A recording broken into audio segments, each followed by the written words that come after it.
1971 ഈ ആക്ട് പ്രാബല്യത്തിൽ വന്നത്. The medical termination of pregnancy, അതിൻ്റെ ഷോർട്ടാണ് MTP ആക്ട് എന്ന് പറയും. അപ്പം ഇനി MTP ആക്ട് എന്താണ് എന്ന് ആരെങ്കിലുമൊക്കെ ചോദിച്ചാൽ നിങ്ങൾക്ക് പറയാൻ കഴിയണം.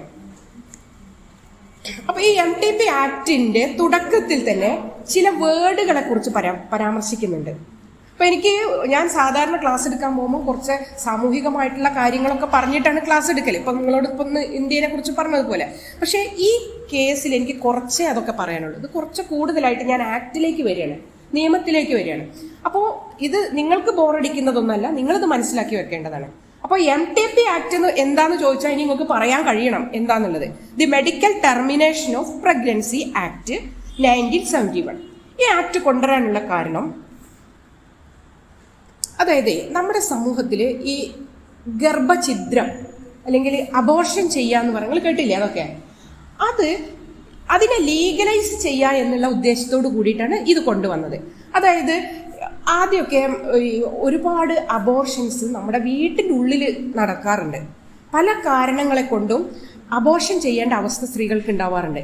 ചില സമയത്തെ നമ്മളെ ഒരു സാമൂഹിക ബോധത്തിൻ്റെയും വിദ്യാഭ്യാസത്തിൻ്റെയും ഒക്കെ അപര്യാപ്തത നിമിത്തം പല സ്ത്രീകളിലും വിവാഹമൊക്കെ കഴിഞ്ഞ്, ചിലപ്പോൾ ഉണ്ടാവും വിവാഹം കഴിഞ്ഞ് പിറ്റേ ദിവസം തന്നെ അവർ പ്രഗ്നൻ്റ് ആവും. പക്ഷെ അപ്പോഴവർക്ക് ഈ കുട്ടിയെ സംരക്ഷിച്ച് കൊണ്ടുപോകേണ്ട യാതൊരു ചുറ്റുപാടും ഉണ്ടായിട്ടുണ്ടായിരിക്കില്ല, വരുമാനം ഉണ്ടായിരിക്കില്ല, വീട്ടിലുള്ള സാഹചര്യം ശരിയായിരിക്കില്ല.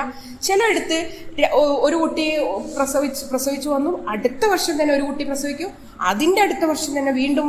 അതായത് ഈ ഗർഭനിരോധന ഉപകരണങ്ങളുടെ അറിവിൻ്റെയൊക്കെ അഭാവം മൂലം നമ്മളെ വീടുകളിലൊക്കെ നിരന്തരമായിട്ട് കൊല്ലം പ്രസവിക്കണ അവസ്ഥയിലേക്കൊക്കെ വരും ചില വീടുകളിൽ.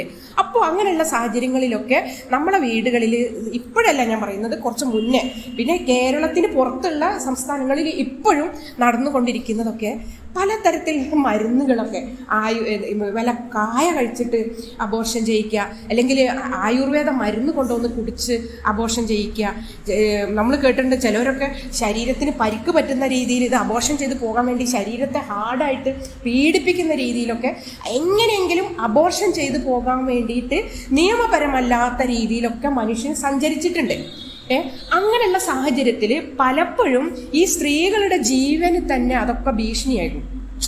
ഒരു അബോർഷൻ വേണം, ഇത് എങ്ങനെയാ ചെയ്യാന്നറിയില്ല, എവിടെയാ പോവാന്നറിയില്ല, ഇതൊക്കെ ഉള്ള സമയത്ത്. അപ്പോൾ ഈ അബോർഷൻ എന്ന് ഞാൻ പറയുന്ന സമയത്ത് അത് വിവാഹിതകൾക്ക് മാത്രമല്ല ഞാനിവിടെ ഉദ്ദേശിക്കുന്നത്. വിവാഹം കഴിഞ്ഞവർ മാത്രമല്ല പ്രഗ്നൻ്റ് ആവുന്നത്. അപ്പോൾ വിവാഹം കഴിയാത്ത കുറേ ആളുകളും പ്രഗ്നൻ്റ് ആവുന്നുണ്ട്. അതായത് ഇപ്പോൾ റേപ്പ് വിക്ടിംസ്, ബലാത്സംഗം ചെയ്യപ്പെട്ടിട്ട് സ്ത്രീകൾ, അതറിയില്ല തുടക്കത്തിലൊന്നും ഇവർക്ക്, ചിലപ്പം മൈനർമാരൊക്കെ ആയിരിക്കും, ചിലപ്പോൾ 18 വയസ്സിൻ്റെ താഴെയുള്ള മൈനർമാരൊക്കെ ആരെങ്കിലും ബലാത്സംഗം ചെയ്തിട്ടുണ്ടെങ്കിൽ ഇത് കഴിഞ്ഞ് കുറച്ച് ദിവസങ്ങൾ കഴിഞ്ഞിട്ടായിരിക്കും ഇവരിത് അറിയാം, പ്രഗ്നൻ്റ് ആണെന്ന് അറിയാം. അപ്പോൾ ഇതൊക്കെ അബോർഷൻ ചെയ്യേണ്ട അവസ്ഥ വരും. അപ്പോൾ അധികം ആളുകൾക്കും ഇത് പുറത്തേക്ക് അറിയരുത് എന്നുള്ള ഒരു അവസ്ഥയിൽ വീട്ടിൻ്റെ ഉള്ളിൽ വെച്ച് തന്നെ ഈ അമ്മമാർ അവരുടെ അറിവ് വെച്ചിട്ട് ഈ ഗർഭഛിദ്രം നടത്തിക്കാനുള്ള ഒരുപാട് പോംവഴികൾ അവർ തേടും. അപ്പൊ ഇങ്ങനെയൊക്കെയുള്ള ഒരു സാഹചര്യത്തില്, ഒരു സാമൂഹ്യ സാഹചര്യത്തിലാണ് 1971 1971 നമ്മുടെ ഇന്ത്യ ഗവൺമെന്റ് ഒരു നിയമം പാസ്സാക്കണേ. അതിനെ ലീഗലൈസ് ചെയ്യണം, ഗർഭഛിദ്രത്തെ ലീഗലൈസ് ചെയ്യണം. അതെന്തിനാ ലീഗലൈസ് ചെയ്യുന്നത് എന്ന് വെച്ചാൽ, അങ്ങനെ ആവുമ്പോൾ ഇത് വലിയ കുറ്റമൊന്നുമല്ല, ഇത് അത്യാവശ്യ ഘട്ടം അയച്ചിട്ട് എല്ലാ ഗർഭവും എന്താ പറയുക അബോർഷൻ ചെയ്യാനുള്ള പെർമിഷൻ അല്ല. ചില ഘട്ടങ്ങളിൽ, ചില സാഹചര്യങ്ങളിൽ അബോർഷൻ വേണ്ടി വരുന്ന സാഹചര്യം, ഏത് സാഹചര്യമെന്നൊക്കെ ആക്ട് പറയുന്നുണ്ട്. അങ്ങനെയുള്ള സാഹചര്യങ്ങളിൽ നിയമവിധേയമായിക്കൊണ്ട് അബോർഷൻ ചെയ്യാം, ഈ ഗർഭത്തെ ഇല്ലാതാക്കാം, ഗർഭഛിദ്രം നടത്തിക്കാം എന്ന് നമുക്ക് ഈ ഗർഭഛിദ്രത്തെ ലീഗലൈസ് ചെയ്തു തരുന്ന നിയമമാണ് the medical termination of pregnancy. അപ്പോൾ ഈ ആക്ടിൽ കുറച്ച് വേർഡുകൾ നിങ്ങൾ പഠിച്ചിരിക്കണം. നിങ്ങൾ നഴ്സിംഗ് സ്റ്റുഡൻസ് ആണ്, അതുകൊണ്ട് ആ വേർഡുകൾ പറഞ്ഞ ശേഷം ഞാൻ ആക്ടിലേക്ക് പോവാം. ഗാർഡിയൻ എന്നുള്ള വേർഡ്, ഗാർഡിയൻ എന്ന് പറഞ്ഞ വേർഡ് എന്താ, അതിൻ്റെ മീനിങ് അറിയോ നിങ്ങൾക്ക്? രക്ഷിതാവ് എന്ന് കേൾക്കും മലയാളത്തിൽ. രക്ഷിതാവ് എന്താണെന്നറിയോ? അതായത് A person who is having the care of the person of a minor or mentally ill person. രക്ഷിതാവ് ആവശ്യമായി വരുന്നത്, ആരെയാണോ രക്ഷിതാവ് എന്ന് ഉദ്ദേശിക്കുന്നത്, ഒരു വ്യക്തി, അതായത് മൈനറായിട്ടുള്ള ഒരു വ്യക്തിക്ക്, അല്ലെങ്കിൽ മെന്റലി ഇല്ലായിട്ടുള്ള, മെന്റലി ഇല്ലെന്ന് പറഞ്ഞാൽ മാനസികമായിട്ട് നമുക്ക് ചിന്തിക്കാനും പ്രവർത്തിക്കാനും ഒക്കെ കഴിയാതിരിക്കുന്ന ആള്, അല്ലെങ്കിൽ ഡിഫറെന്റ്ലി ഏബിൾ ആയിട്ടുള്ള, നമ്മൾ പറയില്ലേ, അങ്ങനെയാണ് പറയാം, ഡിഫറെന്റ്, അതായത് ഭിന്നശേഷിയുള്ള ആളുകള്, അല്ലെങ്കിൽ പിന്നെ മാനസികമായിട്ട് തകരാറെന്ന് പറയാൻ പറ്റില്ല, മാനസികമായിട്ട് അസ്ഥിരതയുള്ള ആളുകള്, പിന്നെ മൈനർമാര്, ഇങ്ങനെയുള്ള ആളുകൾക്ക് സ്വയം ചിന്തിക്കാനും പ്രവർത്തിക്കാനും കഴിയില്ല. അവർക്ക് ആരെ സഹായം വേണോ? ഒരാളെ സഹായം വേണം, അല്ലെ? അങ്ങനെയുള്ള ആളുകളെ സംരക്ഷിക്കുന്ന ആളെയാണ് നമ്മൾ എന്ത് പറയാ? രക്ഷിതാവ് അല്ലെങ്കിൽ ഗാർഡിയൻ. അപ്പൊ ഇതിനോടനുബന്ധിച്ച് പറയുമ്പോൾ ഞാനൊരു തമാശ പറയാം. ഞാൻ കോഴിക്കോട് ബേബി മെമ്മോറിയൽ ഹോസ്പിറ്റലിൽ ഇപ്പോൾ ഒരു 2 മാസം മുന്നേ ഒരു അസുഖമായിട്ട് പോയി. അപ്പോൾ അവിടെ ഒരു ഫോം തന്നു, നമുക്ക് ഫില്ല് ചെയ്ത് കൊടുക്കാൻ വേണ്ടി, പേരെഴുതണം, അഡ്രസ്സ് എഴുതണം. അതിൻ്റെ കൂടെ ഗാർഡിയൻ എന്ന് പറഞ്ഞിട്ട് ഒരു ഇതുണ്ട്, എഴുതി തന്നുണ്ട്. അപ്പോൾ ഞാനിങ്ങനെ അഡ്രസ്സൊക്കെ എഴുതിയിട്ട് കൊടുത്തു. അപ്പോൾ അവരെന്നോട് പറഞ്ഞു, ഇതിൽ ഗാർഡിയൻ എഴുതിയിട്ടില്ല, ആരാണ്? അപ്പോൾ ഞാൻ പറഞ്ഞു, എനിക്ക് ഗാർഡിയൻ ഇല്ല, എൻ്റെ ഗാർഡിയൻ ഞാൻ തന്നെയാണ്. എന്നിട്ട് അവരിത് അവിടെ അങ്ങനെ നിൽക്കുക, എന്താ ചെയ്യാന്ന് വിചാരിച്ചിട്ട് ഓർക്കിത് ഫില്ല് ചെയ്ത് കൊടുക്കണം. അപ്പോൾ നമ്മുടെ ഗവൺമെൻറ് സംവിധാനങ്ങളിലൊക്കെ നമ്മൾ സ്ത്രീകൾക്കൊക്കെ ഒരു ഗാർഡിയൻ വേണമെന്നുള്ളൊരു ചിന്തയാണ്. അതും കൂടി നിങ്ങൾ മനസ്സിലാക്കിയേക്കുക. നിങ്ങൾ ഒരു വനിതാ സംരക്ഷണ വകുപ്പ് കൂടിയാണല്ലോ എന്നെ ഒരു ക്ലാസ് എടുക്കാൻ നിങ്ങളെ ഏൽപ്പിച്ചത്. അപ്പോൾ അതും കൂടി ഞാൻ നിങ്ങൾക്ക് പറഞ്ഞു തരികയാണ്. അതായത് സർക്കാർ സംവിധാനം, അതായത് ഇപ്പോൾ ഈ മേഡം ഈ വകുപ്പിൻ്റെ വനിതാ ശിശു വികസന വകുപ്പിൻ്റെ ഒരു റെപ്പായിട്ടാണ് ഇവിടെ വന്നിരിക്കുന്നത്. ശരിക്കും ഞങ്ങളൊക്കെ പലപ്പോഴും പറയാറുണ്ട്, ഈ വനിതാ ശിശു സംരക്ഷണ വകുപ്പ് എന്ന് പറഞ്ഞൊരു വകുപ്പ് തന്നെ ഉണ്ടാവുക, അത് സെപ്പറേറ്റ് വകുപ്പായിട്ടാണ് വേണ്ടത്, അല്ല മേഡം? ഈ ശിശുക്കളെയും വനിതകളെയും കൂട്ടിക്കെട്ടരുത്. കാരണം ഈ വനിതകൾ എന്ന് പറഞ്ഞാൽ ശിശുക്കളെ ഇതായിട്ട് നിർത്തുകയാണ് ഇവിടെ സർക്കാർ സംവിധാനം പോലും. നമുക്കൊരു ഐഡന്റിറ്റി വേണ്ടേ? സ്വന്തമായിട്ട് നിൽക്കാനുള്ള ഒരു വകുപ്പ് പോലും ഇല്ല. കേരളം പോലെ ഇത്രമാത്രം പുരോഗമിച്ചിട്ടുള്ള ഈ സംസ്ഥാനത്തിലും സ്ത്രീകൾക്ക് സ്വന്തമായിട്ടൊരു വകുപ്പില്ല. അവരാരോടാ കൂട്ടിക്കെട്ടിയിരിക്കുന്നത്? ഈ ശിശുക്കളോടാണ് കൂട്ടിക്കിട്ടത്. അപ്പോൾ നമ്മളെ ഈ വനിതാ ശിശു എന്ന് പറയുമ്പോൾ ഈ ശിശുക്കൾ പറഞ്ഞാൽ എന്താ? എപ്പോഴും ഒരു കെയറും പ്രൊട്ടക്ഷനും ഒക്കെ വേണ്ട കുറച്ച് ആൾക്കാർ കയ്യും പിടിച്ച് നമ്മൾ നഴ്സറിയിലേക്ക് ഇങ്ങനെ കൊണ്ടുപോകുന്ന ഒരു കുട്ടീനെയാണ് ഓർമ്മ. ആ വകുപ്പിലേക്കാണ് നമ്മളെ സ്ത്രീകളെ പോലും ഇവിടുത്തെ സർക്കാർ സംവിധാനങ്ങൾ ഇപ്പോൾ നിർത്തിവെച്ചിരിക്കുന്ന സാഹചര്യം. അതാണ് വനിതാ ശിശു. ഞങ്ങൾക്കത് കേൾക്കുമ്പോഴേ ഒരു ഇടങ്ങറാണ്. പക്ഷെ അപ്പം ഒന്നും ചെയ്യാൻ പറ്റൂല. അപ്പോൾ ഞാൻ പറഞ്ഞു വരുന്നത്, ഈ ഗാർഡിയൻ്റെ കഥ പറഞ്ഞപ്പോഴാണ് ഞാൻ ഇതിലേക്കൊക്കെ വന്നത് കേട്ടോ. അതാണ് ഒരു വാക്ക് പറയുമ്പോൾ അതിനോടനുബന്ധിച്ച് റിലേറ്റഡ് ആയിട്ട് നമ്മൾ പല സ്ഥലത്തേക്ക് പോകണം. അപ്പോൾ സർക്കാർ സംവിധാനങ്ങളിലൊക്കെ ഗാർഡിയൻ എന്ന് പറഞ്ഞാൽ ഇവിടെ ഇരിക്കുന്നവരെല്ലാവരും 18 വയസ്സ് കഴിഞ്ഞവരല്ലേ? അല്ലേ? ആരെങ്കിലും ഉണ്ടോ 18-ന് താഴെയുള്ളവർ? ഇല്ല. അപ്പോൾ നിങ്ങൾക്കൊന്നും ആര് വേണ്ട? ഇനി ഗാർഡിയൻ വേണ്ട. എനിക്കും വേണ്ട. എനിക്ക് 53 വയസ്സായിരുന്നു. എന്നോട് പോലും ഇവിടുന്ന് പറയാം ഗാർഡിയൻ ആരാന്ന് എഴുതി കൊടുക്കാനാണ്. ഞാൻ പറഞ്ഞു, ഞാൻ എഴുതി തരില്ല, നിങ്ങൾ എന്നെ ചികിത്സിച്ചിട്ടില്ലെങ്കിൽ പോലും എനിക്കൊരു ഗാർഡിയൻ ഉണ്ടെന്ന് എഴുതി തരില്ല എന്ന് പറഞ്ഞിട്ട് പോട്ടെ. അതാണ് ഗാർഡിയൻ. മനസ്സിലായില്ലേ? ഇനി ഈ ആക്ടിൽ പറയുന്നത് മെഡിക്കൽ ബോർഡിനെ കുറിച്ച് പറയുന്നുണ്ട്. മെഡിക്കൽ ബോർഡ് എന്താണെന്നുള്ളത് നിങ്ങൾ അറിഞ്ഞിരിക്കണം. നിങ്ങൾക്കറിയില്ലേ മെഡിക്കൽ ബോർഡ് എന്താണെന്നുള്ളത്? നിങ്ങൾ ഏത് വർഷത്തെ സ്റ്റുഡൻസാ? ഫസ്റ്റ് ഇയർ ആണോ? 3rd ഇയറാ? അപ്പോൾ നിങ്ങൾ അറിഞ്ഞിരിക്കേണ്ടതാണ്. എന്താ മെഡിക്കൽ ബോർഡ് എന്ന് പറഞ്ഞാൽ? സർക്കാർ തലത്തിൽ നിങ്ങളുടെ ജില്ലാ ആശുപത്രിയിലൊക്കെ മെഡിക്കൽ ബോർഡ് ഉണ്ട്. കേട്ടിട്ടുണ്ടോ മെഡിക്കൽ ബോർഡിനെ കുറിച്ച്? കേട്ടില്ല? കേൾക്കാത്തവർ ഉണ്ടെങ്കിൽ എനിക്കിപ്പോൾ കേൾക്കാം. നിങ്ങൾ മനസ്സിലാക്കിയിരിക്കണം. അതായത് ചില പ്രത്യേക സാഹചര്യങ്ങളിൽ, ഇപ്പോൾ ഒരു ഉദാഹരണം ഞാൻ പറയാം. ഒരു മെൻ്റലി ഡിസേബിൾഡ് ആയിട്ടുള്ള അല്ലെങ്കിൽ ഡിഫറെൻ്റ്ലി ഏബിൾഡ് ആയിട്ടുള്ള ഒരു കുട്ടിയെ ഇത് പരിശോധിച്ചിട്ട് ഡിസാബിലിറ്റി ഇത്ര % ഉണ്ടെന്ന് പറഞ്ഞിട്ട് ഇത് അസസ് ചെയ്ത് തരുന്ന ഒരു ഡോക്ടർമാരുടെ ഒരു സംഘമാണ് മെഡിക്കൽ ബോർഡ്. അത് മാത്രമല്ല ചികിത്സിക്കുക, എന്തും. അതായത് ഇപ്പോൾ ഞങ്ങൾ കോടതിയിലൊക്കെ ആക്സിഡൻ്റ് ഒക്കെ പറ്റി നിങ്ങൾ വന്നിക്കുകയാണെങ്കിൽ പിന്നെ ഭയങ്കര പരിക്കൊക്കെ ഉള്ള ആളുകളുണ്ടാവും. കാലൊക്കെ പൊട്ടി കുറേ വർഷങ്ങൾ ട്രീറ്റ്മെൻറ്റ് നടത്തിയിട്ടാണ്. ചില ആളുകൾക്ക് തലയ്ക്കൊക്കെ പരിക്ക് പറ്റിയിട്ട് ബുദ്ധിയൊന്നും ശരിയായിട്ടുണ്ടാവില്ല. ചിലർക്ക് മാറാത്ത തലവേദന ഉണ്ടായിരിക്കും. അപ്പോൾ ഇങ്ങനെയുള്ള സാഹചര്യത്തിൽ ഇവർക്ക് എത്ര ശതമാനം ഡിസാബിലിറ്റി ഉണ്ടെന്ന് അസസ് ചെയ്യണമെങ്കിൽ ഒരു ഡോക്ടറെ അടുത്തേക്ക് പറഞ്ഞയച്ചാൽ ശരിയാവില്ല. ഡോക്ടറെ അടുത്തേക്ക് പറഞ്ഞയച്ചാൽ ഡോക്ടർക്ക് ഇവർ പൈസയൊക്കെ കൊടുത്തിട്ട് ഡോക്ടർ 50% 60% എന്ന് പറഞ്ഞ് എഴുതി കൊടുക്കും. അപ്പോൾ സത്യസന്ധമായിട്ട് അത് വരണമെങ്കിൽ കോടതിയിൽ നിന്ന് മെഡിക്കൽ ബോർഡിനാണ് വിടുക. ഈ മെഡിക്കൽ ബോർഡ് ജില്ലാ തലത്തിലുണ്ട്, സംസ്ഥാന തലത്തിലുണ്ട്. ജില്ലാ തലത്തിലുള്ള ബോർഡ് നമ്മുടെ ജില്ലാ ആശുപത്രിയിലാണ് ഉള്ളത്. അപ്പം അങ്ങനെയുള്ള ജില്ലാ ആശുപത്രിയിലുള്ള മെഡിക്കൽ ബോർഡിൽ ആരൊക്കെ ഉണ്ടായിരിക്കും നോക്കുക. ഗൈനക്കോളജിസ്റ്റ് ഉണ്ടായിരിക്കും, ഒരു ഗൈനക്കോളജിസ്റ്റ്, ഒരു പീഡിയാട്രിഷ്യൻ ഉണ്ടായിരിക്കും, പിന്നെ ഒരു റേഡിയോളജിസ്റ്റ് ഉണ്ടായിരിക്കും, ഒരു ഓർത്തോ സ്പെഷ്യലിസ്റ്റ് ഉണ്ടായിരിക്കും. ഇങ്ങനെ എല്ലാവരും ഉള്ള ഒരു ബോർഡാണ് മെഡിക്കൽ ബോർഡ്. എന്നാൽ ഈ ആക്ട് കിട്ടും. അപ്പോൾ നിങ്ങൾക്ക് വിശദമായി പെട്ടെന്ന് മനസ്സിലാവും. എൻ്റെ ക്ലാസ്സും കിട്ടി, അതും കൂടി നോക്കിയാൽ ശരിക്കും നിങ്ങൾക്ക് മനസ്സിലാവും. ഇനി ഞാൻ പറയുന്നത് മെൻ്റലി ഇൽ പേഴ്സണെ കുറിച്ചാണ്. മെൻ്റലി ഇൽ പേഴ്സൺ, അപ്പോൾ നമ്മൾ പറഞ്ഞല്ലോ മൈനർ, മെൻ്റലി ഇൽ പേഴ്സൺ ഒക്കെ എന്താണെന്നുള്ളത്. A person who is in need of treatment by reason of any mental disorder other than mental retardation. അതായത് ചുരുക്കം പറയുകയാണെങ്കിൽ ഒരു മനുഷ്യൻ്റെ ശ്രദ്ധ ആവശ്യമുള്ള തരത്തിൽ, അതായത് അവർക്ക് സ്വന്തമായിട്ട് ഒന്നിനും ഇത് കഴിയില്ല, പ്രവർത്തിക്കാനും സംസാരിക്കാനും ഒന്നും കഴിയില്ല. എപ്പോഴും ഒരാളുടെ ശ്രദ്ധ അവർക്ക് വേണ്ടി വരും. അവർക്ക് മാനസികമായിട്ടുള്ള ഒരു അസുഖം കാരണം ട്രീറ്റ്മെൻറ്റ് ആവശ്യമുള്ള ഒരു വ്യക്തി കൂടിയായിരിക്കും. അങ്ങനെയുള്ള ഒരു വ്യക്തിനെയാണ് നമ്മൾ മെൻ്റലി ഇൽ പേഴ്സൺ എന്ന് പറയാം. പിന്നെ മൈനർ, അടുത്തത് മൈനർ ആരാണ്? മെജോറിറ്റി ആവാത്ത ആള്, അല്ലെ, പ്രായപൂർത്തി ആവാത്ത ആള്. നമ്മുടെ രാജ്യത്ത് ഒരു കണക്ക് വെച്ചിട്ടുണ്ട്, 18 വയസ്സെന്ന്. ആ കണക്കിൽ എന്തിനൊക്കെയാ മേജർ ആവേണ്ടത്? നമുക്ക് വോട്ട് ചെയ്യാൻ, അല്ലേ, വോട്ട് ചെയ്യാൻ മേജർ ആവണം. മൈനർമാർക്ക് വോട്ട് ചെയ്യാൻ പറ്റുമോ? അല്ല, സ്കൂളിൽ ചെയ്യാം അല്ലേ, ബാക്കിയുള്ളതൊന്നും ചെയ്യാൻ കഴിയില്ല. പിന്നെ എന്തിനൊക്കെയാണ്?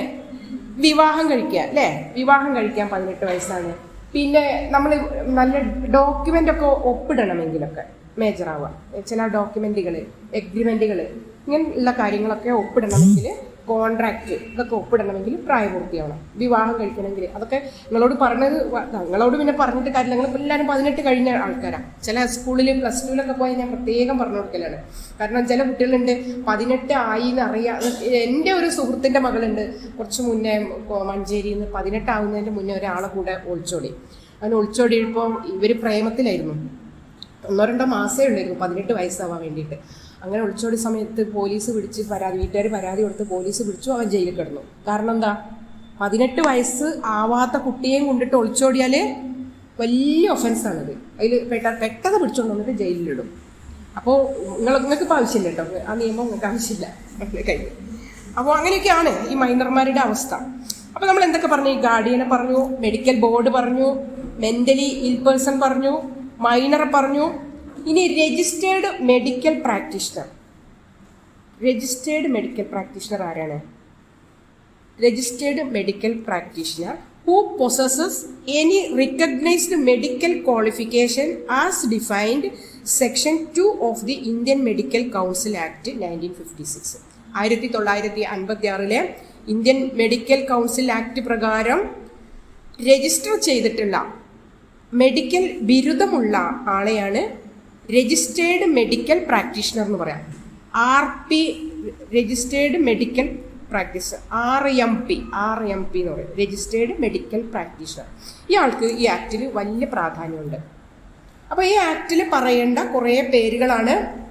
ഗാർഡിയൻ എന്താണെന്നറിയണം, മെഡിക്കൽ ബോർഡ് എന്താണെന്നറിയണം, മെൻ്റലി ഇൽ പേഴ്സൺ എന്താണെന്നറിയണം, മൈനർ എന്താണെന്നറിയണം, രജിസ്റ്റേർഡ് മെഡിക്കൽ പ്രാക്ടീഷണർ. ഇതൊക്കെ നിങ്ങൾക്ക് മനസ്സിലായില്ലേ? ഇപ്പോൾ എന്തെങ്കിലും സംശയം ഉണ്ടോ ഇതിൽ? ഇനിയുള്ളത് ടെർമിനേഷൻ ഓഫ് പ്രഗ്നൻസി.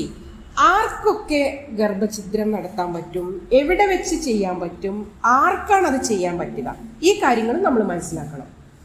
അതുകൊണ്ട് ആരെങ്കിലും അബോർഷനെ കുറിച്ച് നിങ്ങളെടുത്ത് സംശയം ചോദിക്കാൻ വന്നാൽ യാതൊരു ഉപദേശം കൊടുക്കരുത്. ഈ ആക്ടിൽ പറഞ്ഞ പ്രകാരമേ കൊടുക്കാവൂ. നിങ്ങൾ ഇന്ന ഗുളിക കുടിച്ചാൽ മതി, നിങ്ങൾ ഇന്ന സ്ഥലത്ത് ഇന്ന വൈദ്യൻ്റെ അടുത്ത് പോയാൽ മതി, അങ്ങനെ ഒന്നും പറഞ്ഞു കൊടുക്കരുത് കേട്ടോ. നിങ്ങൾ നിയമം കൃത്യമായിട്ട് പഠിച്ചിട്ട് നല്ല കറക്റ്റായിട്ടുള്ള അഡ്വൈസ് കൊടുക്കാവൂ. അതിന് എന്തൊക്കെയാണ് വേണ്ടത്? അതായത് ഇതിൽ ഉദ്ദേശിക്കുന്നത് ഈ ടെർമിനേഷൻ ഓഫ് പ്രഗ്നൻസി എന്ന് പറഞ്ഞാൽ means a procedure to terminate a pregnancy by using medical or surgical methods. അപ്പോൾ മനസ്സിലായില്ലേ എങ്ങനെയാണ് ചെയ്യാന്നുള്ളത്? മെഡിക്കൽ മെത്തേഡ്സ് ഉപയോഗിച്ചിട്ട് അല്ലെങ്കിൽ സർജിക്കൽ മെത്തേഡ്സ് ഉപയോഗിച്ചിട്ട് മാത്രമേ എന്ത് ചെയ്യാൻ പാടുള്ളൂ? അബോർഷൻ അല്ലെങ്കിൽ ഗർഭഛിദ്രം ചെയ്യാൻ പാടുള്ളൂ. അല്ലാതെ മുറി വൈദ്യന്മാരുടെ ഉപദേശം കേട്ട് കണ്ട കായയും പൂവും നല്ല അരിഷ്ടവും കുടിച്ചിട്ട് ഗർഭഛിദ്രം നടത്താൻ പാടില്ല. നിയമം അനുവദിക്കുന്നത് രജിസ്റ്റേർഡ് ആയിട്ടുള്ള മെഡിക്കൽ പ്രാക്ടീഷണർമാരുടെ അടുത്ത് ചെന്ന് അവരുടെ അഡ്വൈസ് പ്രകാരം അവരുടെ അതായത് ഈ നിയമം പറയുന്ന ഹോസ്പിറ്റലുകളുണ്ട്, ആ ഹോസ്പിറ്റലിൽ വെച്ചിട്ട് മാത്രമേ ഗർഭഛിദ്രം അബോർഷൻ ചെയ്യാൻ പാടുള്ളൂ. അതാണ്. അപ്പോൾ എപ്പോഴൊക്കെയാണ് ഈ ഒരു ഇപ്പോൾ ഒരാള് ഒരു സ്ത്രീ ഗർഭഛിദ്രത്തിന് വേണ്ടി ഒരു ഡോക്ടറെ അടുത്ത് പോവാം, അത് എപ്പോഴൊക്കെയാണ് പോവുക, എത്ര സമയമാവണം, ഏതൊക്കെ കാലത്താണ് ഇത് ചെയ്യാൻ പറ്റുക? അതായത് ഗർഭത്തിന് പല സ്റ്റേജ് ഉണ്ട്. 1 മാസം, 2 മാസം, 3 മാസം, 4 മാസം, ഇങ്ങനെ 10 മാസം വരെ ഉണ്ട് അല്ലേ, 9 മാസം സംതിങ് ദിവസം. അതുവരെ ഉള്ള സമയത്തെല്ലാം ഇങ്ങനെ ഗർഭഛിദ്രം ചെയ്യാൻ പറ്റുമോ? അതൊക്കെ നമ്മൾ പഠിച്ചിരിക്കണം എപ്പോഴാണ് ചെയ്യാൻ പറ്റുക. അതായത് ആദ്യമൊക്കെ അതായത് the length of pregnancy does not exceed 20 weeks എന്ന് പറയുന്നത്. 20 വീക്സ് ഈ such medical registered medical practitioner, അതായത് ഒരു മെഡിക്കൽ രജിസ്റ്റേർഡ് പ്രാക്ടീഷണർക്ക്, അതായത് ഈ നിയമം 1971 കൊണ്ടുവന്നത്. അന്ന് പറഞ്ഞിരുന്നത് 12 മാസം വരെ ആയിരുന്നു കേട്ടോ പറഞ്ഞിരുന്നത്. അന്ന് 12 മാസം വരെയുള്ള ഒരു ഗർഭം ഒരു മെഡിക്കൽ പ്രാക്ടീഷണറുടെ അഡ്വൈസ് പ്രകാരം അബോർഷൻ ചെയ്യിക്കാമെന്നായിരുന്നു പറഞ്ഞിരുന്നത്. നിയമം ഉണ്ടായി 50 വർഷങ്ങൾക്ക് ശേഷം സാഹചര്യം മാറിയില്ലേ, 71 സാഹചര്യം അല്ല 21 അപ്പോൾ സർക്കാരിന് തോന്നി ചില മാറ്റങ്ങൾ ഈ നിയമത്തിൽ വരുത്തണമെന്ന്. അങ്ങനെ ആദ്യം പറഞ്ഞ 12 മാസം അല്ല 12 വീക്കാണേ, 12 ആഴ്ച, 12 ആഴ്ച എന്നുള്ളത് 20 ആഴ്ചയായി. 20 ആഴ്ച വരെ ഒരു മെഡിക്കൽ പ്രാക്ടീഷണറുടെ അഡ്വൈസ് പ്രകാരം അബോർഷൻ അല്ലെങ്കിൽ ഈ പ്രഗ്നൻസി ടെർമിനേറ്റ് ചെയ്യാൻ പറ്റും. 20 എത്ര ആഴ്ചയാണ്? 20 ആഴ്ച വരെ. അപ്പോൾ ചില സാഹചര്യങ്ങളിൽ 20 ആഴ്ച കഴിഞ്ഞിട്ടുണ്ടായിരിക്കും. 20 ആഴ്ച കഴിഞ്ഞാൽ എന്ത് ചെയ്യണം എന്ന് പറഞ്ഞാൽ 24 ആദ്യം നിയമം ഉണ്ടാക്കിയ സമയത്ത് 20 ആഴ്ച കഴിഞ്ഞാൽ പിന്നെ കോടതിയെ സമീപിക്കേണ്ടിയിരുന്നു. കോടതിയിൽ റിട്ട് കൊടുത്തിട്ടൊക്കെ വേണ്ടിയിരുന്നു ഈ ഇതിനുള്ള പെർമിഷൻ നേടിയെടുക്കാൻ. അപ്പം അങ്ങനെ സംഭവം ഉണ്ടാവും ചെയ്തിട്ടുണ്ട്. ഡൽഹിയിൽ ഒരു മണിപ്പൂരി സ്ത്രീ വന്നിട്ട് പിന്നെ ഡൽഹിയിൽ താമസിക്കുന്ന സമയത്ത് വിവാഹം കഴിച്ചില്ലായിരുന്നു അവർ പ്രഗ്നൻ്റായി. അങ്ങനെ അത് 20 ആഴ്ചകൾ കഴിഞ്ഞിരുന്നു. അപ്പോൾ കോടതിയെ സമീപിച്ച സമയത്ത് അന്നൊക്കെ ഈ പ്രഗ്നൻസി ടെർമിനേറ്റ് ചെയ്യാനുള്ള പെർമിഷൻ കൊടുത്തിരുന്നത് വിവാഹിതകളായിട്ടുള്ള സ്ത്രീകൾക്കായിരുന്നു. അവിവാഹിതകളായ സ്ത്രീകൾ ഈ നിയമത്തിന്റെ പരിധിയിൽ അന്ന് വന്നിട്ടേ ഉണ്ടായിരുന്നില്ല. അപ്പോൾ ഈ സ്ത്രീ, മണിപ്പൂരി സ്ത്രീ വന്ന് ഡൽഹി ഹൈക്കോടതിനെ സമീപിച്ചപ്പോഴാണ് കോടതി കുറച്ച് അസസ്മെന്റുകൾ നടത്തുകയാണ്. അതായത് ഈ പ്രഗ്നൻസി എന്നുള്ളത് വിവാഹം കഴിച്ച ആൾക്ക് മാത്രം അല്ല ഉണ്ടാവുക. ഒരു പരസ്പര സമ്മതപ്രകാരം ഒരു സ്ത്രീയും പുരുഷനും സെക്ഷൽ റിലേഷൻഷിപ്പിൽ ഏർപ്പെട്ടാൽ പ്രഗ്നന്റ് ആകും. പിന്നെ ഇപ്പോൾ ലിവിങ് ടുഗദർ ഉള്ള കാലം കൂടിയാണ്. 2021 ആയപ്പോഴത്തേക്ക് നമ്മുടെ വിവാഹം കഴിക്കാതെയും സ്ത്രീയും പുരുഷനും ഒരുമിച്ച് താമസിക്കുന്ന ഒരു കാലമൊക്കെ ആയിട്ടുണ്ട്. അപ്പോൾ ഏത് സാഹചര്യത്തിലും സ്ത്രീകൾ പ്രഗ്നന്റ് ആകാനുള്ള സാധ്യതയുണ്ട്. അപ്പോൾ ചിലപ്പോൾ ചില ക്രിട്ടിക്കൽ കണ്ടീഷനിൽ അതൊക്കെ ചിലപ്പോൾ അബോർഷൻ ചെയ്യേണ്ടി വരും. ചിലപ്പോൾ സ്ത്രീകളുടെ ആരോഗ്യത്തെ തന്നെ ബാധിക്കുന്ന അവസ്ഥയിലായിരിക്കും. ചിലപ്പോൾ ചില സ്ത്രീകളെ സംബന്ധിച്ച് ഇവരറിയും, മറ്റവരറിയും, ജീവിതം തകരും, അച്ഛനറിയും, അമ്മയറിയും, സമൂഹം അറിയും, ഇങ്ങനെയൊക്കെയുള്ള പ്രശ്നങ്ങൾ ഉണ്ടാകും. അങ്ങനെയൊക്കെയുള്ള സമയങ്ങളിൽ ഇവർക്ക് എപ്പോഴും കോടതിയെ സമീപിക്കേണ്ട ഒരു അവസ്ഥ വരെയുള്ള വലിയ ബുദ്ധിമുട്ടാണ്.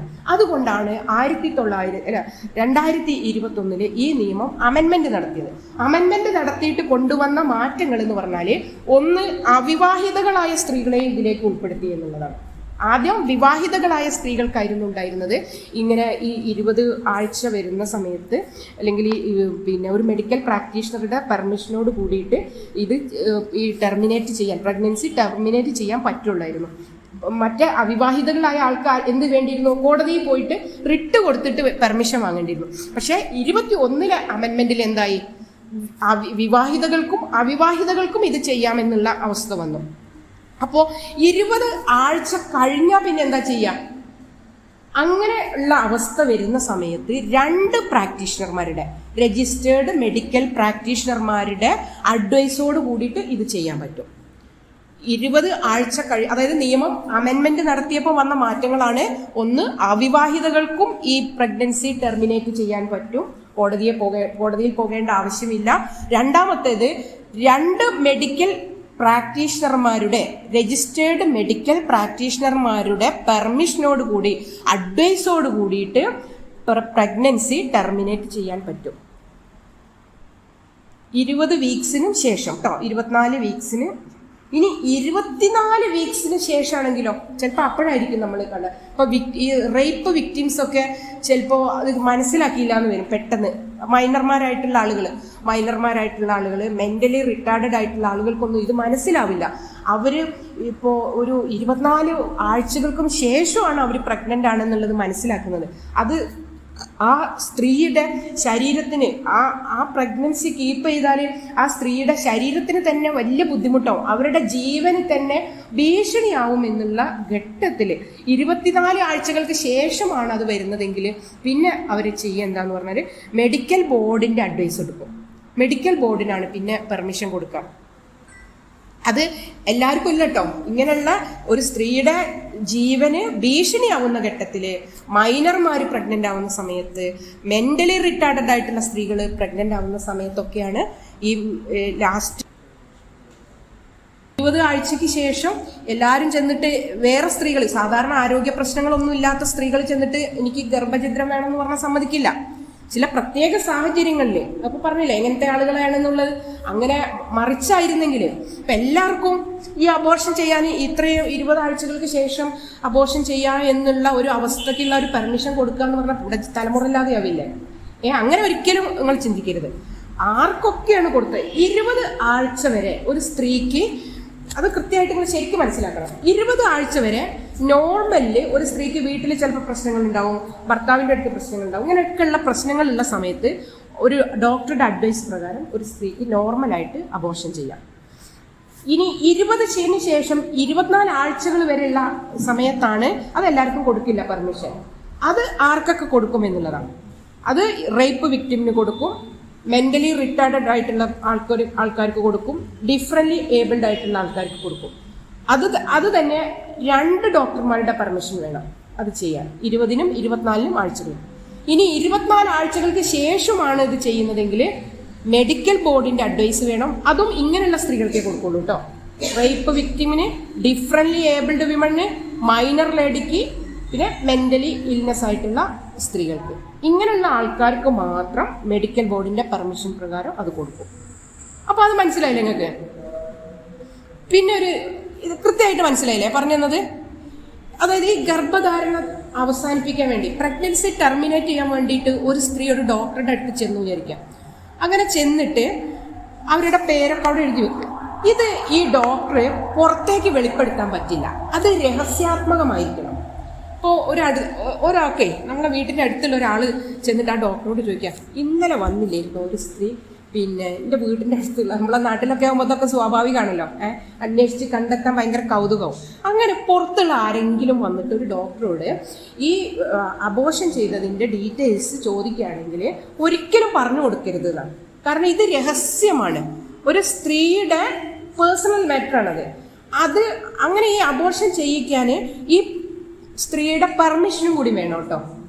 ഈ സ്ത്രീയുടെ പെർമിഷൻ പ്രകാരം മാത്രമേ ഈ അബോർഷൻ ചെയ്യിക്കുക. ഒരു സ്ത്രീക്ക് പെർമിഷൻ ഇല്ല എങ്കിൽ ഒരു ഭർത്താവോ, ഭർത്താവിൻ്റെ വീട്ടുകാരോ, സുഹൃത്തുക്കളോ, അല്ലെങ്കിൽ മറ്റ് റിലേറ്റീവ്സോ ആരെങ്കിലും ഇവരെ നിർബന്ധിച്ചിട്ട് അബോർഷൻ ചെയ്യിക്കാൻ പറ്റുമോ? ആദ്യം വേണ്ടത് ആരാണ്? ആ സ്ത്രീക്ക് സമ്മതമാണെങ്കിൽ മാത്രമേ അബോർഷൻ ചെയ്യാൻ പറ്റൂ. ഇനി ആ അബോർഷൻ ചെയ്യുന്ന കാര്യം ആ ഡോക്ടർ ഒരിക്കലും പുറത്തേക്ക് വിടാനും പറ്റില്ല, രഹസ്യമായിരിക്കണം. 24 ആഴ്ചയ്ക്ക് ശേഷം ആണെങ്കിൽ നമ്മൾ പറഞ്ഞു എന്താണ്, മെഡിക്കൽ ബോർഡിൻ്റെ വേണം. പിന്നെ ചില കോംപ്ലിക്കേറ്റഡ് മാറ്ററുകളിലൊക്കെ ഹൈക്കോടതിയിലെ അപൂർവ സന്ദർഭങ്ങളിൽ ഹൈക്കോടതിയിൽ റിട്ട് കൊടുത്തിട്ട് വേണം ഇത് പെർമിഷൻ വാങ്ങിക്കാൻ. ചില സന്ദർഭങ്ങൾ അങ്ങനെയുണ്ടാവും. പിന്നെ ഇതൊക്കെ ചെയ്യുമ്പോൾ ഈ ഒരു ഡോക്ടർ ഇതിന് അനുവദിക്കണമെങ്കിൽ ആ സ്ത്രീയുടെ അല്ലെങ്കിൽ ഗർഭിണിയുടെ ആരോഗ്യസ്ഥിതി നോക്കണം. ഇത് എത്രമാത്രം അപകട സാധ്യത ഉണ്ട് നോക്കണം. ഒരു പ്രഗ്നൻസി ലേഡിയുടെ ശരീരത്തിൻ്റെ, അവരുടെ ആരോഗ്യവും അവരുടെ ജീവന് അപകടം ഉണ്ടാവുമോ എന്നുള്ളതും നോക്കിയിട്ട് മാത്രമേ. മെഡിക്കൽ പ്രാക്ടീഷണർ അല്ല ഇത് ചെയ്യുന്നതെന്ന് വിചാരിച്ചോളൂ നിങ്ങൾ. നമ്മളവിടെ ഹോമിയോപ്പതി, ആയുർവേദം, യുനാനി, സിദ്ധം, അങ്ങനെ കുറേ കാര്യങ്ങളൊക്കെ ഉണ്ടല്ലോ. ഇവരൊക്കെയാണ് ഇത് ചെയ്യുന്നതെങ്കിൽ അത് ഈ നിയമപ്രകാരം കുറ്റകരമാണ്, ശിക്ഷ ലഭിക്കാവുന്ന കുറ്റമാണത്. അതായത് 2 വർഷം മുതൽ 7 വർഷം വരെ തടവ് ലഭിക്കാവുന്ന കുറ്റമാണ്. അതുകൊണ്ട് നമ്മളെ വീട്ടിൽ ഇപ്പോൾ ഒന്നും ഇല്ല, എന്നാലും ഞാൻ നിങ്ങളെ ഒന്ന് മനസ്സിലാക്കാൻ പറഞ്ഞിരിക്കുകയാണ്. നമ്മളെ വീട്ടിലൊക്കെ ഉള്ള ആളുകളാണെങ്കിൽ പോലും ആരെങ്കിലും ഗർഭഛിദ്രം അവർക്ക് അറിയാവുന്ന രീതിയിൽ മുറിവൈദ്യം വെച്ച് ചെയ്യുകയാണെങ്കിൽ നിയമപ്രകാരം അത് ശിക്ഷാർഹമാണ്. 2 വർഷം മുതൽ ഫൈനോടുകൂടി 7 വർഷം വരെ തടവ് ലഭിക്കാവുന്ന, പിഴയും ഈടാക്കാവുന്ന ഒരു കുറ്റകരമാണ് ഇത് എന്നും കൂടി നിങ്ങൾ മനസ്സിലാക്കുക. ഇത്രയേ ഉള്ളൂ the medical termination of pregnancy act 1971. മനസ്സിലായില്ലേ നിങ്ങൾക്ക്? അപ്പോൾ 1971 ഇന്ത്യൻ പാർലമെന്റ് അംഗീകരിച്ച് നടപ്പിലാക്കിയ ഈ നിയമം ചില ഭേദഗതികളോടുകൂടി 2021 ചില ഭേദഗതികൾ കൊണ്ടുവരികയാണ്. 2021 ആ ഭേദഗതികൾ എന്താന്ന് പറഞ്ഞാൽ, ആദ്യം ഉണ്ടായിരുന്നത് 20 ആഴ്ച വരെ ഉള്ള പ്രഗ്നൻസി ആയിരുന്നു ടെർമിനേറ്റ് ചെയ്യാൻ പറ്റിയിരുന്നത്. അത് വിവാഹിതകൾക്ക് മാത്രമേ പറ്റിയിരുന്നുള്ളൂ.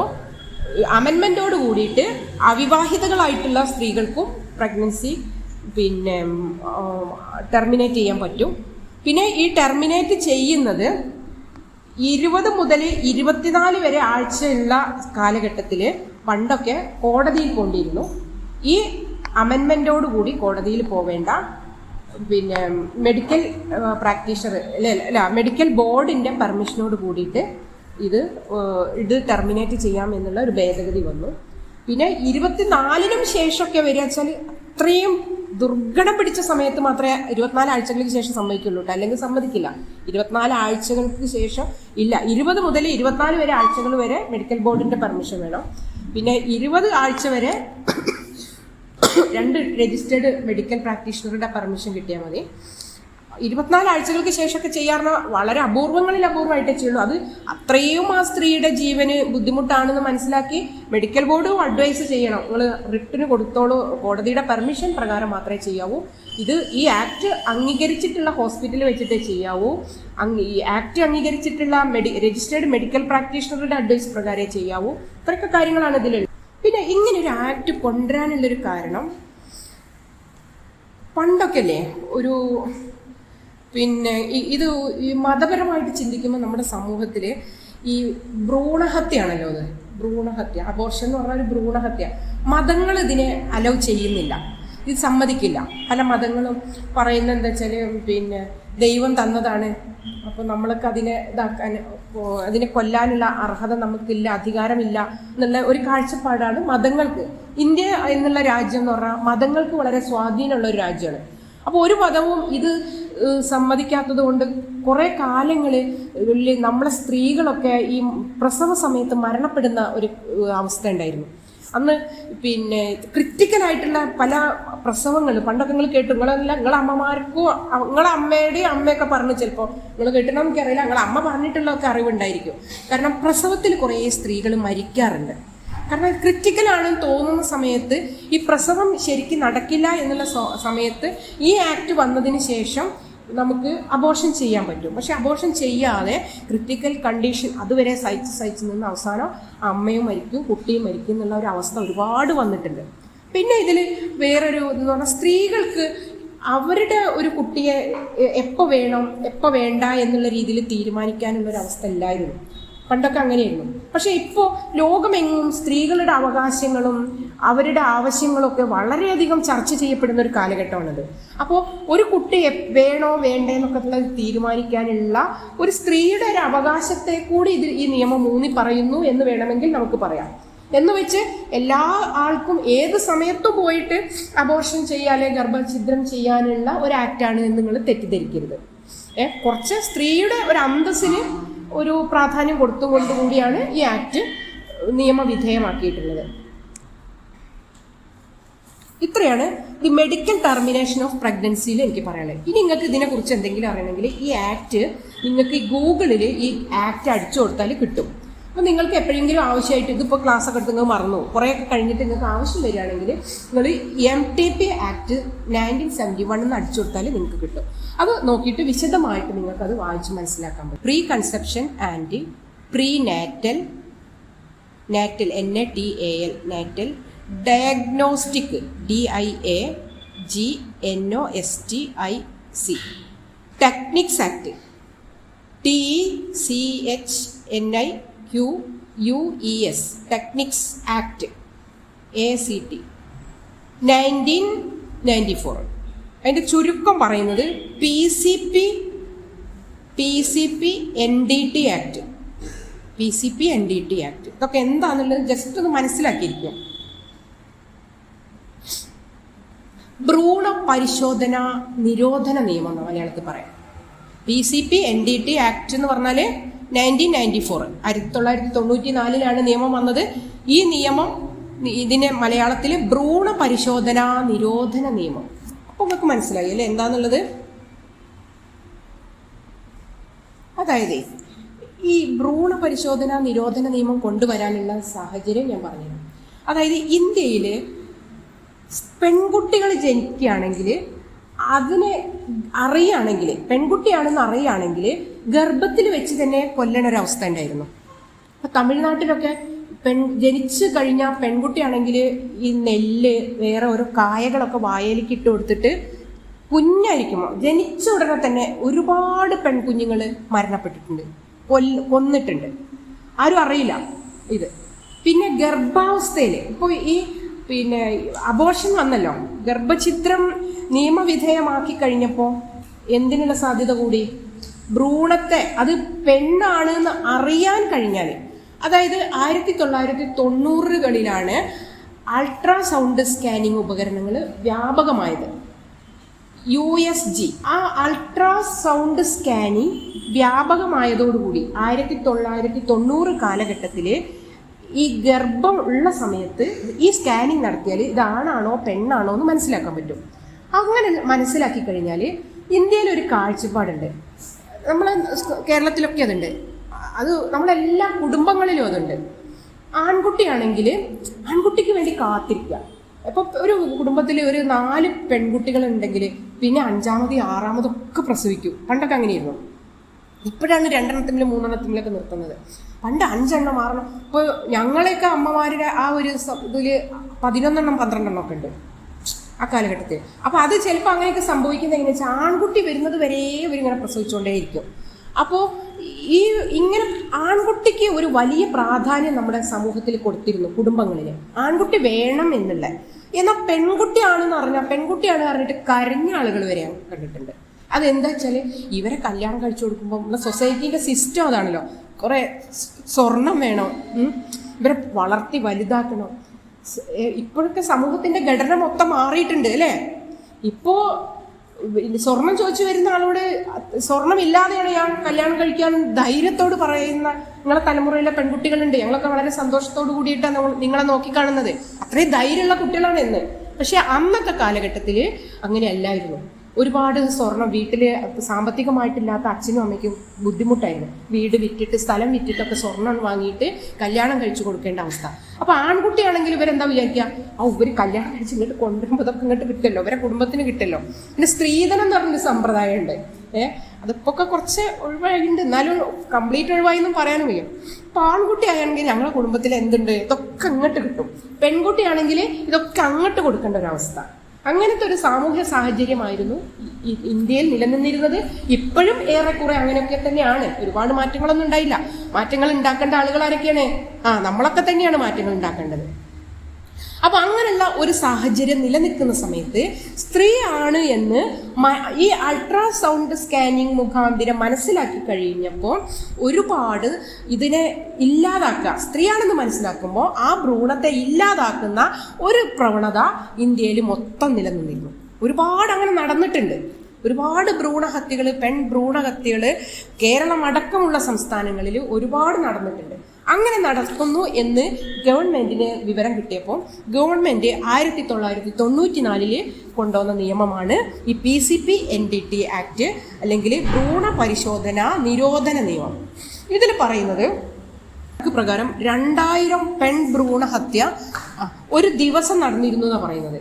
ഈ കാലഘട്ടത്തിൽ 1990 കാലഘട്ടത്തിൽ 2000 പെൺഭ്രൂണഹത്യ ഇന്ത്യയിൽ ഒരു ദിവസം നടന്നിരുന്നു എന്നുള്ള കണക്ക് കൂട്ടലിന്റെ അടിസ്ഥാനത്തിലാണ് ഈ നിയമം കൊണ്ടുവരുന്നത്. ഏറ്റവും ആദ്യം ഭ്രൂണഹത്യ തടയാനാണ് ഇത് കാര്യമായിട്ട്. അങ്ങനെ പെണ്ണുങ്ങൾ ഇങ്ങനെ ഉണ്ടാകുന്നത് മുഴുവൻ നശിപ്പിച്ചു കളഞ്ഞാല് സമൂഹത്തിന്റെ അവസ്ഥ എന്തായിരിക്കും അല്ലേ? അപ്പൊ എന്താ സർക്കാർ ചെയ്തതെന്ന് വെച്ചാല് ഇതിനെ ഈ ലിംഗനിർണയം നടത്തുന്ന അവസ്ഥേനെ അവിടെ നിർത്തിവെച്ചു. അതായത് ഗർഭാവസ്ഥയില് ആൺകുട്ടിയാണോ പെൺകുട്ടിയാണോ എന്ന് പറഞ്ഞു കൊടുക്കുന്നതിനെ സാധാരണ പറഞ്ഞ ആൾക്കാർ കേൾക്കുവോ? നിയമം മൂലം നിർത്തിവെച്ചു. അങ്ങനെ ആരെങ്കിലും പറയുന്നുണ്ടെങ്കിൽ അത് അറിഞ്ഞു കഴിഞ്ഞാൽ കുറ്റകരമാകുന്ന, ശിക്ഷ കൊടുക്കാവുന്ന ഒരു കുറ്റമാക്കിയിട്ട് ഒരു ആക്ട് അങ്ങോട്ട് കൊണ്ടുവന്നു. ആ ആക്ടാണ് ഇതിന്റെ ഈ ഭ്രൂണഹത്യ എങ്ങനെയാ ഭ്രൂണഹത്യ എങ്ങനെയാ ഐഡന്റിഫൈ ചെയ്തതെന്നുള്ള ഇതിന്റെ ഡാറ്റ ഉണ്ട്. ഡാറ്റ എടുക്കുന്ന സമയത്ത് 1981 100 പെൺകുട്ടിക്ക് 104 ആൺകുട്ടി എന്നുള്ള കണക്കായിരുന്നു ഉണ്ടായിരുന്നത്. 1981 100 പെൺകുട്ടിക്ക് 104 എന്നുള്ള കണക്കാണെങ്കിൽ 1991 ആയപ്പോഴത്തേന് അത് 105 ലെവലിലായി. 100 പെൺകുട്ടികൾ ജനിക്കുമ്പോൾ ആൺകുട്ടികൾ 105.8 2001 ആയപ്പോഴത്തേന് അത് 107.8 2011 ആയപ്പോൾ 109.4 അപ്പോ 100 പെൺകുട്ടികൾക്ക് ആൺകുട്ടികൾ എന്നുള്ള അനുപാതം കൂടി വന്നു. വർഷങ്ങൾ കഴിയുന്തോറും ഇതിങ്ങനെ കൂടി വരാം. അതെങ്ങനെയാ അങ്ങനെ കൂടി വരാൻ കാരണം? ഇപ്പുറം ഭ്രൂണഹത്യ നടന്നത് കൊണ്ടാണെന്ന് സർക്കാർ കണ്ടെത്തുന്നത്. ഇത് ഏകദേശം ഒരു കേരളത്തിന്റെ അവസ്ഥയാണ്. പഞ്ചാബ്, ഹരിയാന പോലുള്ള പ്രദേശങ്ങളിൽ ഇതിനേക്കാളും ഭീകരമാണെന്നാണ് പറയുന്നത് ഈ അവസ്ഥ. അപ്പോ ഈ നിയമത്തിൽ എന്തൊക്കെയാ പ്രത്യേകം ഉള്ളതെന്ന് പറഞ്ഞുതരാം. അതായത് ജനിക്കുന്നതിന് മുമ്പ് ഗർഭാവസ്ഥയിൽ വെച്ചിട്ട് ലിംഗനിർണയം കുറ്റകരമാക്കി. ആണാണോ പെണ്ണാണോ എന്ന് പറയാൻ പാടില്ല. പിന്നെ ഈ USG എന്തിനൊക്കെ മാത്രമേ ഉപയോഗിക്കാവുന്നു? അതായത് ലിംഗം നിർണ്ണയിക്കാൻ അത് ഉപയോഗിക്കാൻ പാടില്ല. അത് ഉപയോഗിക്കുന്നത് ഈ ആക്ടിൽ പറയുന്നത് ജനിതക വൈകല്യങ്ങൾ കണ്ടുപിടിക്കാൻ വേണ്ടിയിട്ട്. നമ്മൾ പ്രഗ്നന്റ് ആവുന്ന സമയത്ത് ഒരു 2-3 മാസമൊക്കെ കഴിയുമ്പോൾ ഡോക്ടറെ അടുത്ത്, ഗൈനക്കോളജിസ്റ്റിന്റെ അടുത്ത് ചെല്ലുമ്പോൾ ഡോക്ടർ നമുക്ക് എഴുതി തരും സ്കാനിങ് ചെയ്യാൻ വേണ്ടി. അത് ചെയ്യുന്നത് ആ ഡോക്ടർ എഴുതി കൊടുക്കുന്നത് ഇത് ആണാണോ പെണ്ണാണോ എന്ന് തീരുമാനിക്കാനല്ല എഴുതി കൊടുക്കുന്നത്. ആ ഗർഭാവസ്ഥയിലെ ആ കുട്ടിക്ക് എന്തെങ്കിലും ജനിതക വൈകല്യങ്ങൾ ഉണ്ടോ എന്നറിയുന്നതിന് വേണ്ടിയിട്ടാണ് എഴുതി കൊടുക്കുന്നത്. പിന്നെ മെറ്റബോളിസത്തെ ബാധിക്കുന്ന അസുഖങ്ങൾ എന്തെങ്കിലും ഉണ്ടോ എന്നറിയാൻ വേണ്ടിയിട്ട് എഴുതി കൊടുക്കും. പിന്നെ ക്രോമസോം വ്യതിയാനങ്ങൾ, 1 ജനിതക വൈകല്യങ്ങൾ, 2 മെറ്റബോളിസത്തെ ബാധിക്കുന്ന അസുഖങ്ങൾ, 3 ക്രോമസോം വ്യതിയാനങ്ങൾ, 4 ജന്മനാൽ ഉണ്ടാകുന്ന ചില വ്യതിയാനങ്ങൾ, 5 ഹീമോഗ്ലോബിന്റെ ഘടനയെ ബാധിക്കുന്ന അസുഖങ്ങൾ, 6 സെക്സ് ലിങ്ക്ഡ് അസുഖങ്ങൾ. ഇത്രയും അസുഖങ്ങൾക്ക് മാത്രമേ ഈ USG ഉപയോഗിക്കാവൂ, ഗർഭാവസ്ഥയിൽ USG ഉപയോഗിക്കാവൂ എന്ന് ഈ നിയമം അനുശാസിക്കുന്നുണ്ട്. മാത്രമേ ഈ USG ഉപയോഗിക്കാവൂ. ലിംഗനിർണയത്തിന്, ഒരു ഗർഭാവസ്ഥയിലിരിക്കുന്ന അവസ്ഥയിൽ ലിംഗനിർണയത്തിന് വേണ്ടി USG ഉപയോഗിക്കാനേ പാടില്ല എന്ന് ഈ നിയമം അനുശാസിക്കുന്നു. ഇത് ഈ USG ചെയ്യുന്ന ആ സമയത്ത് ഇതിന്റെ ആൾക്ക് ചിലപ്പോൾ മനസ്സിലാകും. ഇത് എഴുതി കൊടുത്തില്ലെങ്കിലും ചിലപ്പോൾ ആണാണോ പെണ്ണാണോ എന്നൊക്കെ അവർക്ക് മനസ്സിലാവും. പക്ഷെ ഒരിക്കലും അവര് ഗർഭിണിയോടോ അവരുടെ ബന്ധുക്കളോടോ വാക്യത്തിലൂടെയോ ആംഗ്യത്തിലൂടെയോ മറ്റു മാർഗങ്ങളിലൂടെയോ, ഇനി മെസ്സേജ്, വാട്സപ്പ് മെസ്സേജ് ഒക്കെ ഉണ്ടല്ലോ ഇപ്പോൾ വർത്താനം ഇതൊന്നും മാത്രമല്ലല്ലോ ഉള്ളത്, ഇങ്ങനെ ഒരു വിധത്തിലും പറയാൻ പാടില്ല എന്നാണ് പറയുന്നത്. അപ്പോൾ ഈ USG ചെയ്യുന്ന ആള് എങ്ങനെയൊക്കെ ചെയ്യരുത്? വാക്കുകൊണ്ട് പറയരുത്, ഇനി ആംഗ്യം കാണിച്ച്, ഇങ്ങനെയൊക്കെ ഒരു പറച്ചിലുണ്ടല്ലോ, ഇങ്ങനെയൊക്കെ ഒരു പറച്ചില്, അങ്ങനെയൊന്നും പറയരുത്. ആംഗ്യം കൊണ്ട് പറയാൻ പാടില്ല, വാട്സപ്പ് മെസ്സേജ് കൊണ്ട് പറയാൻ പാടില്ല, വാക്ക് കൊണ്ട് പറയാൻ പാടില്ല, എഴുതി കൊടുക്കാൻ പാടില്ല, ഒരു വിധത്തിലും ഗർഭിണിയോട് പറയാൻ പാടില്ല, ഗർഭിണിയുടെ റിലേറ്റീവ്സിനോടും പറയാൻ പാടില്ല. അതൊക്കെ ഈ നിയമം കുറ്റകരമാക്കി.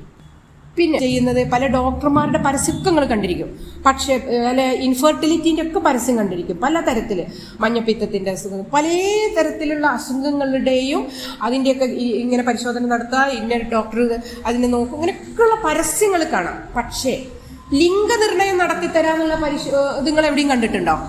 അത് കാണില്ല. അതെന്തുകൊണ്ടാണ് കാണാതിരിക്കുന്നത്? അത് ഈ ആക്ട് കുറ്റകരമാക്കിയത് കൊണ്ടാണ്.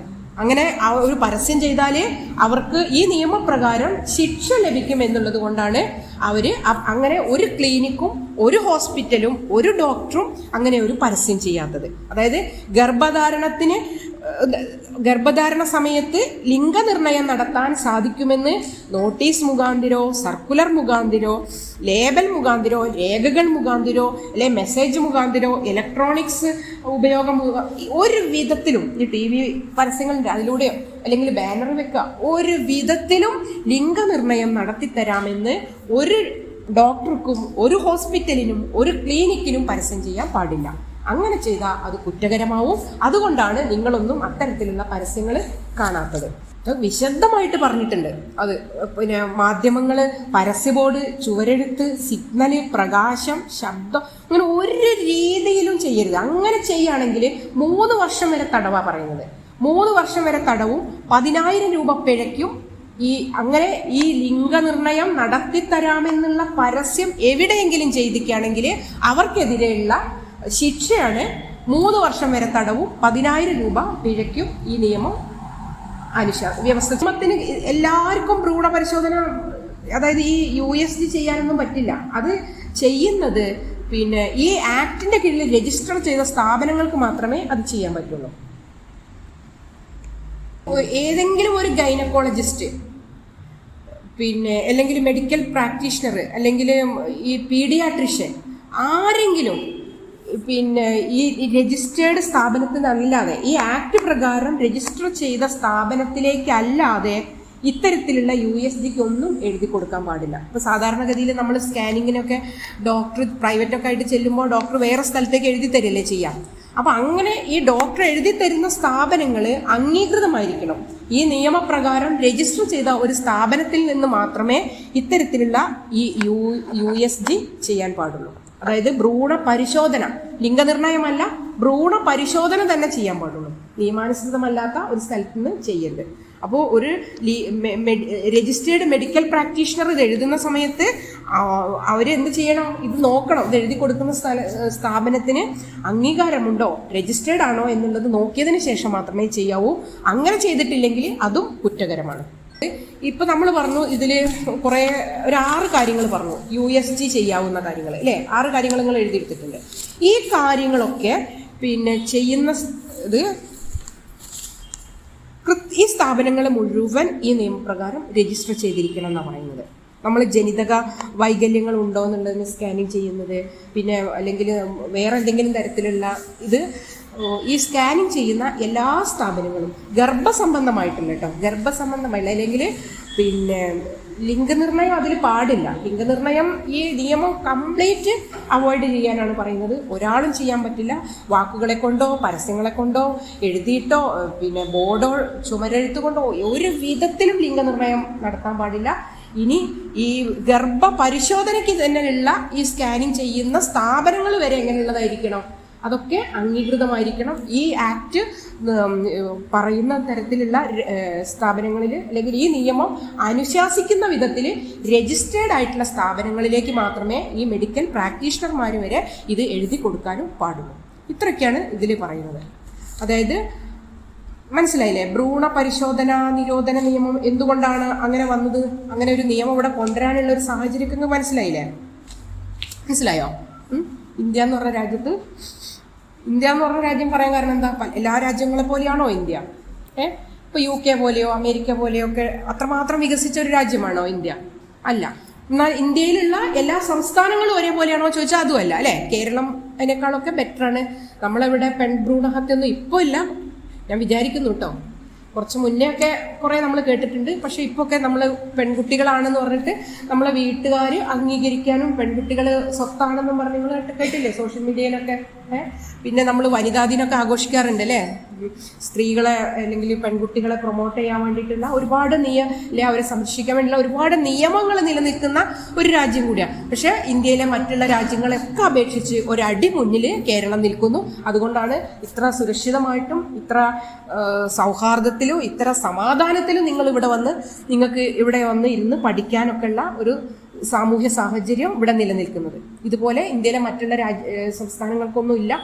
എങ്കിൽ പോലും ഈ നിയമം എല്ലാ സംസ്ഥാനങ്ങൾക്കും ഒരേപോലെ ബാധകമാണ്. അപ്പോൾ നമ്മളിപ്പോൾ ഒന്ന് പറഞ്ഞത് 2 ആക്ടാണ്, മനസ്സിലായില്ലേ? MTP